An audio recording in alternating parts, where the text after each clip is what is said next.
Bueno, pues Dios les bendiga, mis hermanos. Vamos a entrar al tiempo del estudio de la palabra.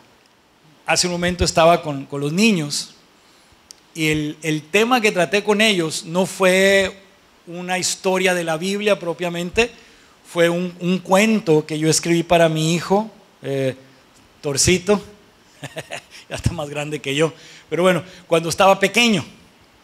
Era la historia de Pepillo el Tremendo, ¿no? Se llamaba El Monstruo del Closet. Y les estaba platicando a los niños acerca de este niño que se portaba muy mal, pero es porque no podía dormir. Y no podía dormir porque por las noches, a las 10 de la noche, salió un monstruo del closet para espantarlo y ya no lo dejaba descansar. Entonces él era bien tremendo en la escuela y se topó con un niño bien raro, de esos niños, pues ya casi no hay, ¿no? De esos que se portan bien, que hacen la tarea, que obedecen a los maestros. Y era bien raro porque antes de comerse el lonche cerraba los ojos, se inclinaba la cabeza y quién sabe qué tanto decía, y luego ya empezaba a comer y los demás niños se reían de él a lo lejos, pero nadie lo molestaba. Y con Pepillo, pues digamos, era algo parecido porque nadie se le acercaba tampoco por lo tremendo. Y un día el Pepillo le quiso hacer una maldad al Efraincito y terminaron por hacerse muy amigos. Lo invita a su casa y ya después de tiempo de amistad lo invita a dormir una noche y resulta que en la noche le sale el monstruo del closet. Quiso asustar a Efraincito y Efraincito nomás lo vio ya. Y Pepillo pegó de gritos. Cuando el monstruo quiso hacerles daño, Efraincito se levantó. ¿Sabes? Yo no soy tuyo, yo soy de Jesús. Y si no te vas, te acuso. Ay, sí, ¿con quién?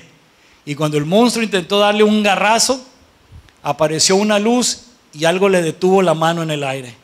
Cuando el monstruo volteó, vio un tremendo angelote.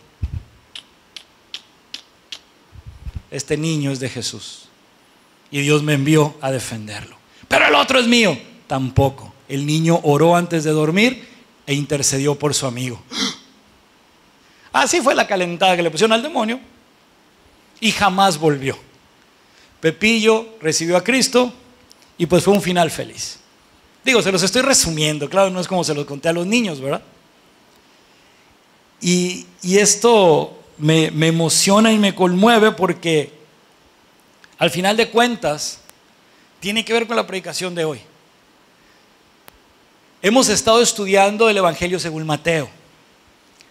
Hoy iniciamos el capítulo 17 y vamos a ver acerca de la transfiguración. Y uno podrá pensar, bueno, ¿y qué tiene que ver lo del monstruo del closet con la transfiguración?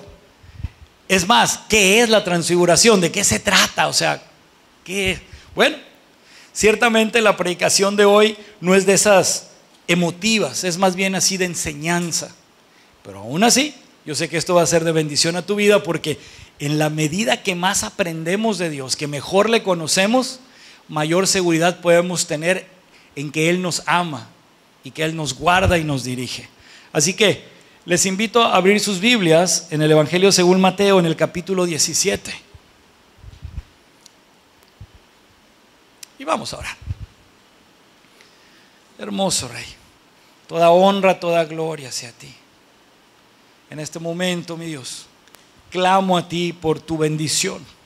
Señor, te ruego, sé tú a través de mí, para que mis hermanos sean bendecidos por tu palabra, no por mis ideas, no mis ocurrencias, sino tu palabra. Te pido, Señor, lléname y dame fuerzas como las del búfalo, Señor, para permanecer. Bendito seas, Rey, y toda la honra y toda la gloria sea para ti, Señor. Nombre precioso de Jesús. Amén.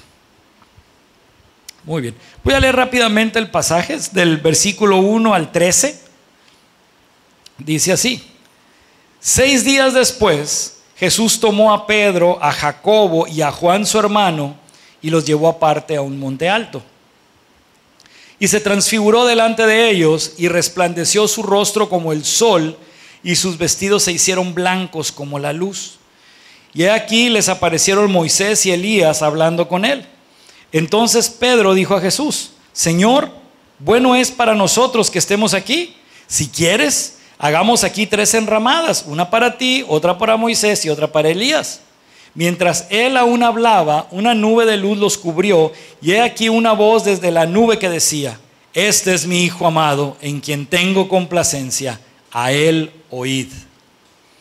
Al oír esto los discípulos se postraron sobre sus rostros y tuvieron gran temor. Entonces Jesús se acercó y los tocó y dijo: levantaos y no temáis.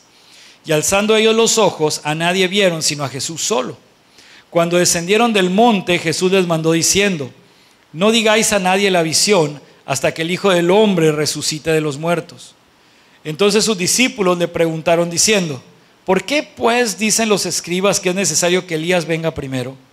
Respondiendo Jesús les dijo: a la verdad, Elías viene primero y restaurará todas las cosas.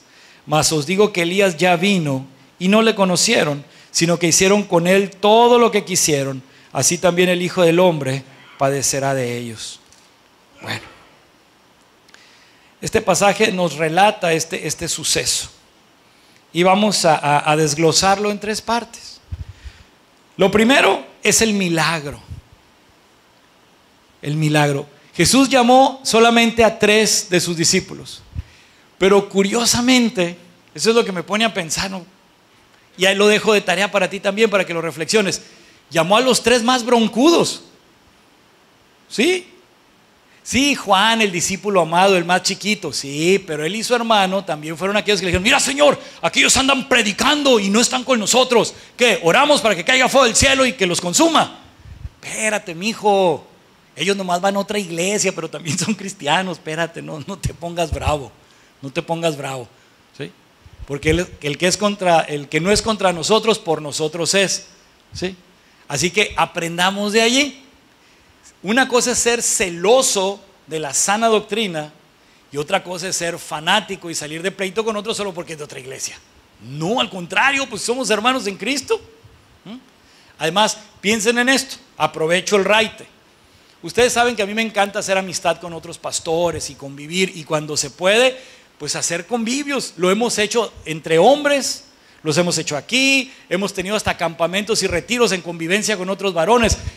Recientemente fuimos a Puebla, al evento de hombre a hombre, pero también de jóvenes hemos tenido eventos con otras iglesias. Pero ¿por qué es esto, mis hermanos? Somos parte de un mismo cuerpo y nos necesitamos, nos ministramos unos a otros. Entonces, es bueno tener el celo por la sana doctrina, pero no caer en el fanatismo y decir: mi iglesia es mejor o aquel. Eso está mal. Nunca, quítense eso de la cabeza. La Misión Sagrada no es mejor que ninguna otra iglesia. Es una iglesia establecida por Dios con un propósito específico, al igual que cada otra congregación, en el lugar en que Dios la puso. Con ministerios iguales, pero también con ministerios distintos que Dios estableció para bendecir primeramente al cuerpo de Cristo y en segundo lugar para expandir el reino de los cielos entre las personas que no lo han conocido. ¿Por qué lo digo así? Porque la iglesia tiene que fortalecerse, si no, ¿cómo vamos a salir a compartir? Pues por eso es primer lugar el cuerpo de Cristo y luego los de afuera. ¿Sí? Bueno, no por otra razón. Y pues también es muy bueno, mis hermanos, esos tratados de libre comercio entre pastores. Acuérdense, el yugo desigual es pecado. Y si no quieres que tus hijos se pongan de novios con algún inconverso, pues entonces es mejor convivir con otras iglesias y que se conozcan jóvenes, ¿verdad? Hay iglesias donde los muchachos, al no convivir con otros de afuera, pues crecen como si fueran primitos o hermanitos. Y eso no es sano, digo, porque cuando llegan a la edad casadera, ay, no, es como mi prima, no, hombre, no, ¿verdad? No. Y hay otras peores donde el pastor no es responsable. Ya se rolaron todos contra todos, digo, ya se pusieron de noviecitos, aunque no hayan hecho nada malo, pero cuando llega la edad casada, ay no, ya la chupó el diablo, ya anduvo con aquel y con aquel, no, hombre. Entonces eso no está bien tampoco. Por eso es bueno tener convivencias con otras iglesias, que conozcan otros muchachos, que hagan amistad, y tanto ustedes en casa como nosotros aquí, abusado, nada de novios, tengan muchos amigos. Ya cuando su papá le dé permiso a los 32, ya veremos. Y así por el estilo, ¿verdad? Bueno, entonces, no hay que exagerar, 28. Pero bueno, el punto es que Jesús llamó a los 3 más broncudos, a los Boanerges, los hijos del trueno, que así les puso por apodo, y a Simón, que era también tan duro, que le puso por apodo Pedro, que en todo caso es piedrita, ¿no? Por duro, pero al final de cuentas, piedrita, no roca, no es lo mismo. Ese es el luchador, pero ese no era apóstol. Entonces, los llama a estos tres, curiosamente estos tres. Imagínense, estos serían muy broncudos y los que ustedes quieran, pero ellos eran los que tenían más fe que todos los demás, porque si vemos los relatos bíblicos, Pedro era el que más hablaba, y se fijan en este pasaje, era el único que habló. Ni siquiera quedó registro de lo que dijeron Moisés y Elías, pero quedó lo que dijo Pedro. Así era de bocón, hablaba mucho. Y casi todo lo que decía estaba equivocado el pobre. Sin embargo, era el que tenía más fe de todos. A ver, lo criticamos porque caminó sobre las aguas y se hundió, pero los otros 11, ¿salieron de la barca? No. Entonces era el más aventado. Y los otros 2 eran muy broncudos, así que eran segundo lugar después de Pedro. Entonces, Dios los llama a estos 3 y les concedió el privilegio de ver este milagro. Jesús se transforma en poder, en energía. Su rostro brillaba como el sol, sus ropas blancas resplandecientes. Entonces imagino así. Y entonces Pedro comenta, vamos a la segunda carta del apóstol Pedro rápidamente, capítulo 1.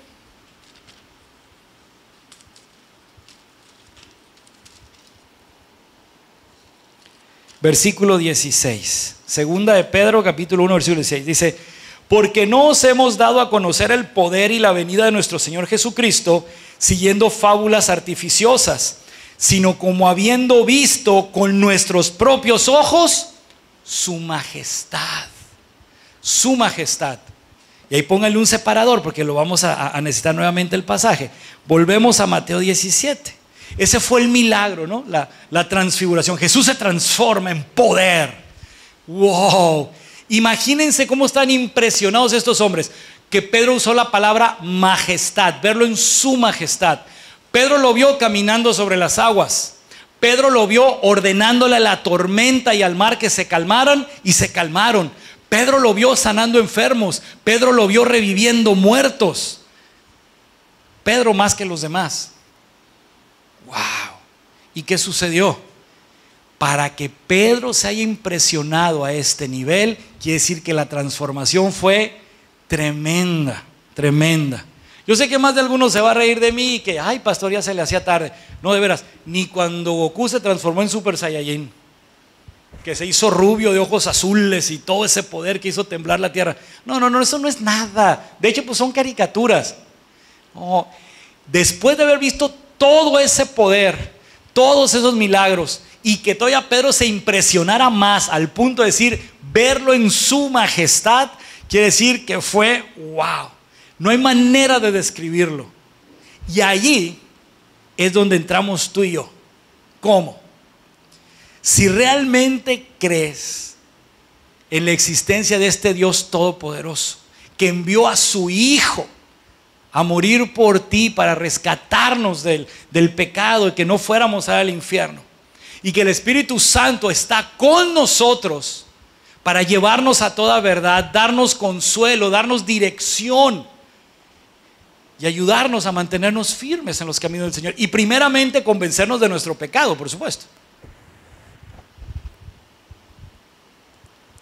¿Para qué te asustas? ¿Para qué te estresas cuando enfrentas cualquier situación? ¿Qué acaso no es el mismo de ayer, de hoy y por siempre? Entonces, si Pedro, después de haber visto tanto milagro, se impresionó todavía a este nivel mucho, muy superior, entonces, wow. Cuando Jesús se aparece a los discípulos después de resucitar, y que Tomás anduvo de hablador, es que si no lo veo y no lo toco y no meto mi mano en su herida, no voy a creer. ¿Qué le digo a Jesús? Mira, aquí estoy, ven, tócame para que creas. Dice, pero bienaventurados aquellos que sin ver creerán. Y se refería a nosotros, porque no le hemos visto realmente, pero hemos creído. Entonces, si podemos creer esto, si Dios por nosotros, ¿quién contra nosotros? ¿A poco no? Jehová es mi pastor y nada me faltará. Bueno, piénsalo en ti, ¿verdad? Entonces, qué hermoso, qué tremendo. Ahora, y eso no fue todo, ni siquiera fue lo más impresionante, porque como leímos, llegó un momento que cayeron postrados sobre sus rostros, y no fue en ese momento, sino fue por lo que sucedió después. ¿Qué sucedió después? Vamos a ver, los testigos y la manifestación del Padre. Bueno, Dice versículos del 3 al 8. He aquí, les aparecieron Moisés y Elías hablando con él. Ahora, ¿cómo supieron que eran Moisés y Elías? Esto también es impresionante. De hecho, en las imágenes que encontré, pues sí, era algo curioso porque a Moisés lo ponían o con las tablas o con el bastón, ¿no? Del clásico de Moisés, y era la imagen del, ¿cómo se llama? Charles Heston, ¿o cómo se llama el actor que lo interpretó? Que por cierto, mi respeto, yo creo que no hay mejor imagen que la de ese tipo. Digo, en la apariencia, ¿no? Quién sabe en su vida personal. Y Elías, pues con las vestimentas de piel de camello y eso, ¿no? Así, con todo rudo, barbón. Pues, pero bien que supieron que eran ellos, porque habían pasado miles de años. O sea, en aquel tiempo no había fotografías. Y aunque hubiera dibujos, pues no son exactos. Entonces, ha de haber sido impresionante y saber que eran ellos. Pero eso ni siquiera fue lo más importante. Dice, entonces Pedro dijo a Jesús, estaba emocionadísimo: Señor, qué bueno que estamos aquí, gracias por invitarnos. O sea, qué barbaridad. Yo no sé a qué personaje ilustre de la historia o contemporáneo te gustaría conocer. Pero estos dos varones apantallan donde sea y cuando sea. Es más, está profetizado que cuando el anticristo tome el poder, en algún momento ellos van a volver y van a ser los dos testigos ahí en el muro de los lamentos, y van a tener los mismos poderes y quizás hasta más, porque van a poder matar al que los ataque escupiendo fuego. Imagínense, Moisés tiene el poder para controlar los animales y el clima. Elías también, además de que puede correr a velocidad sobrehumana. Imagínense las batallas que se van a aventar contra el ejército del anticristo. Pero también está profetizado que cuando llegue el momento van a ser asesinados y descuartizados, pero también van a resucitar, y ese sí va a ser un buen susto. Entonces, estos hombres elegidos por Dios, llenos de su poder, en este momento estaban platicando con Jesús, y en el futuro volverán. Claro, no nos va a tocar. Bueno, espero que no, porque siempre se queda el pastor en las películas, ¿no? Del arrebatamiento. Espero que no me quiero quedar. Pero de verdad, hermanos, hagan caso, pórtense bien. Si alguien se queda en el arrebatamiento y me quedo yo, sí les voy a dar de cachetadas por cabezones. Acuérdense, sí les enseñé bien la palabra, no hay pretexto para que se queden. La obra la hace el Señor y yo les he enseñado sana doctrina, así que no hay razón para quedarse. Bueno, entonces estaban los testigos y ellos se emocionaron. Y Pedro, gracias por invitarnos, Señor. ¿Y sabes qué? Sería bueno que hiciéramos unas palapas, unas enramadas, no, una para ti, una para Elías, una para Moisés. Y pues yo no sé qué estaba pensando Pedro, no, estaba emocionadísimo. Yo creo que pensó que se iban a quedar a vivir, pero no. De repente sucedió algo espectacular, algo tan terrible como tremendo y hermoso. Dice, mientras él aún hablaba, o sea, Pedro todavía estaba emocionado, no sabía ni qué decir, pero no se callaba. Una nube de luz los cubrió, y he aquí una voz de la nube que decía, híjole, esto debe haber sido tan impresionante: este es mi hijo amado, en quien tengo complacencia, a él oíd. Y lo siguiente que dice la Biblia, que cayeron postrados sobre su rostro. O sea, después de haber experimentado tantas cosas en compañía de Jesús, todavía ahí la transfiguración, ver a Moisés y Elías, pero escuchar la voz del Padre es otro nivel. Yo me imagino Moisés riéndose, porque se ha de haber acordado cuando estaban en el desierto, cuando descendió la presencia de Dios sobre el tabernáculo. No, que te hable nomás a ti, que te hable nomás a ti, porque todo el mundo tenía terror de escuchar la voz de Jehová en medio de los truenos, así. Imagínense el vocerrón. Si este señor Carl Earl Jones, que hizo la voz de Darth Vader, tenía un vocerrón, apenas puedo imaginar la del Padre Celestial, que es 1000 veces o 1,000,000 de veces superior, al punto que le tenían miedo. ¿Sí? Entonces Moisés haber reído, ir a estos tres, o sea, le había recordado al pueblo de Israel en el desierto. y cayeron postrados. Ojo, esto es bien importante. Hay sectas que se hacen pasar por cristianos y este versículo en especial lo manejan como una herejía.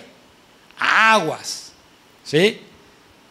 Me metí a la página oficial de la Asamblea Apostólica y no me importa que me graben y que me escuchen, ¿sí? Pobre gente que necesita salir de ahí y esos disquepastores herejes, el Señor los reprenda y tenga misericordia de ustedes, que enseñan la unicidad y predican en contra de la Trinidad. Dicen estos herejes que Jesús hizo un acto de ventriloquía. Por lo tanto, para ellos Jesús es un mentiroso y un fraude. ¿Por qué?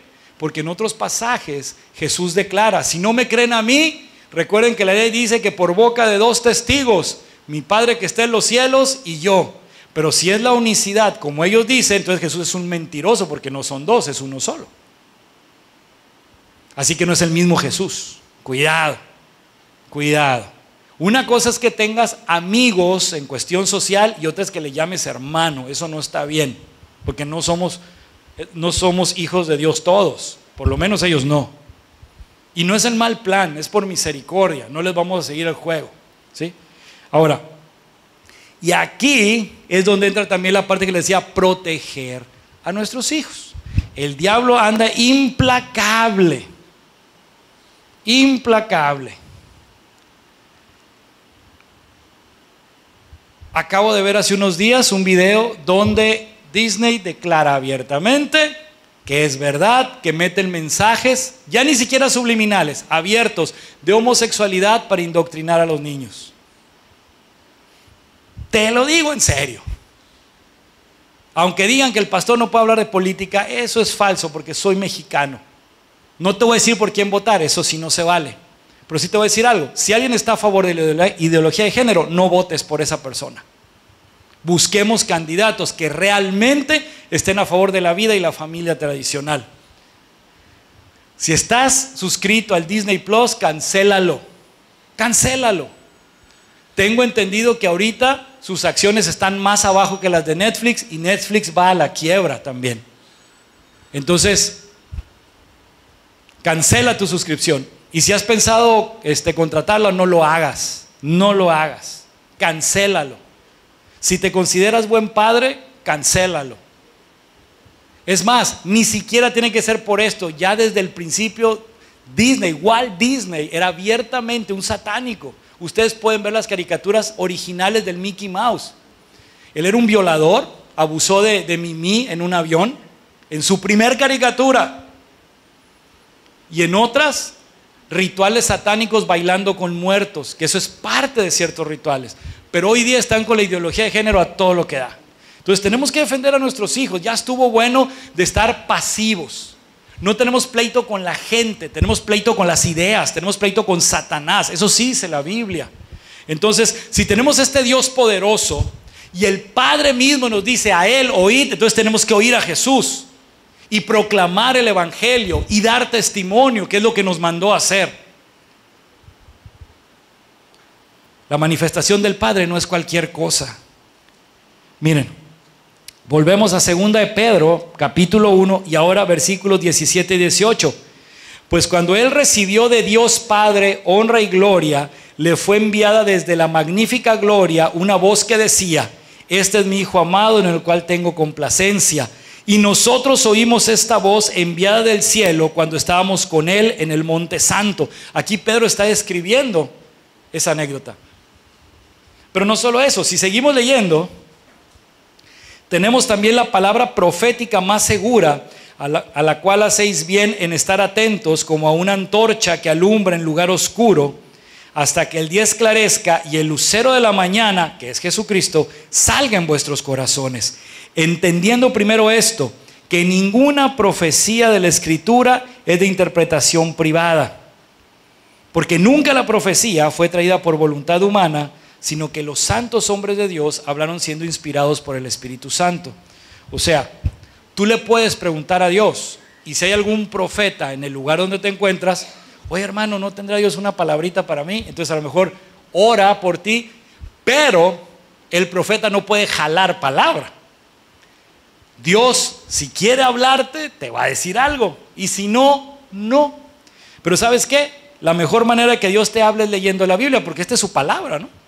Entonces, si tú crees que es su palabra, léela. Aquí tiene muchos mensajes para ti.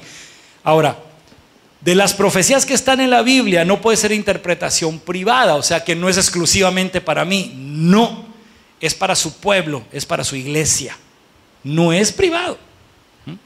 Puede ser que Dios te hable de manera particular con algún pasaje, eso sí.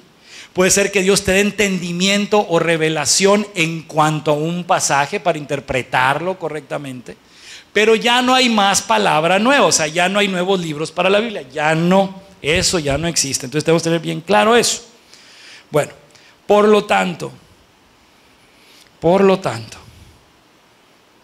estos hombres estaban tan impresionados que cayeron postrados. Entonces, Jesús les dijo, Jesús se acercó y los tocó y dijo, levantaos y no temáis. Y alzando ellos los ojos a nadie vieron, sino a Jesús solo. Bueno. Ellos habían sido testigos de este milagro, habían escuchado la voz del Padre. Entonces ya tenían más que confirmado quién es Jesús.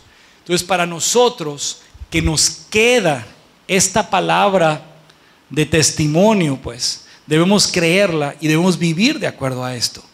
Si realmente creemos que Jesucristo es el Señor, tenemos que creer esto y ser obedientes. Miren, yo no te puedo decir qué es lo que hay en el cielo porque nunca he estado ahí, no lo sé. Lo que sí entiendo y que nos muestra la Biblia es que no hay cosa más maravillosa que estar ante la presencia del Padre. El diablo se ha encargado, de forma directa o indirecta, de que en este mundo se desarrollara un sistema, una forma de vivir tal que tuviera no solamente problemas, sino también placeres, diversiones. Hay cosas buenas, o sea, convenientes más bien, no buenas en términos moral o espiritual, sino convenientes, pues. No podemos calificarlo de bueno o malo, sino de conveniente. Ciertos estilos de vida que no son pecaminosos y que tienen ciertas cosas que muchos quisiéramos experimentar, pero todo esto al final de cuentas son distracciones que el diablo ha impulsado y o permitido para que nuestros ojos no estén arriba sino aquí mismo. ¿Nunca te ha pasado? O por lo menos a mí sí. Sí, que Señor, cómo me gustaría estar contigo, pero todavía no. Todavía quiero seguir un ratito aquí. Digo, no es necesariamente malo, pero ponte a pensar, ¿por qué quieres estar aquí todavía?